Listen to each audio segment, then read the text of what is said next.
অনেক বড় পাওয়া, কারণ আমি ওনার কাছ থেকে অনেক কিছু শিখতে পেরেছি। মানে ওনার যতদিনের ক্যারিয়ার হয়তো ততটা বয়সও আমার নয়, ওনার কাছে এত এত কাজের অভিজ্ঞতা আছে এবং ওনার সঙ্গে ওনাকে সামনে থেকে অভিনয় করতে দেখা, ফ্লোরে উনি কীভাবে অভিনয় করছেন, কতটা পা এগোচ্ছেন, কতটা পা পিছোচ্ছেন, কোন ডায়লগটা কীভাবে ডেলিভারি করছেন, তো এইটা মানে সিনিয়রের কাছ থেকে জুনিয়রের শেখার অনেক অনেক জায়গা থাকে।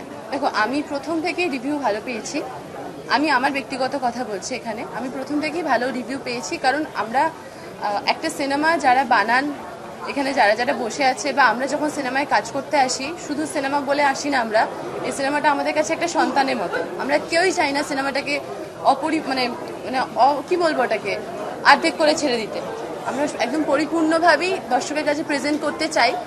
হ্যাঁ, হয়তো আমাদের টেকনিক্যাল কিছু ইস্যুসের জন্য বা কিছু ভিসা প্রবলেম বা পারমিশনের জন্য আমরা সময়ের অভাবে কাজটাকে সেভাবে করে উঠতে পারিনি, বাট আমরা শেষ দিন পর্যন্ত 100% চেষ্টা করেছিলাম দর্শকের কাছে প্রিন্সটাকে আমাদের মতো করে পৌঁছে দেওয়ার জন্য, এবং আমরা সেই চেষ্টাটা করেছি। যে নানা রকম সোশ্যাল মিডিয়ায় বা সোশ্যাল মিডিয়ার মাধ্যমে যে কথাগুলো চারদিকে ঘুরছে, দেখুন, আমাদের টেকনিক্যাল কিছু ইস্যুস থাকতে পারে, যেটা আমরা প্রথম থেকেই বলে এসেছি, কিন্তু যেগুলো নয় সেগুলোকে এত বড় করে প্রেজেন্ট করা হচ্ছে, তারপরও এত অপপ্রচার যেটা ক্রিয়েট করা হচ্ছে, তারপরও বাংলাদেশের দর্শককে এবং সাকিবিয়ানসদের, মেগাস্টারের ফ্যান্সদের আমার হ্যাটস অফ, যে আপনারা এখনো পর্যন্ত সিনেমাটাকে হুড়মুড়িয়ে দেখতে আসছেন, প্রচুর প্রচুর ভালোবাসা দিচ্ছেন। এটা আমার না বাংলাদেশে এসে দেখাটা মানে খুবই খুবই ভালো লাগা।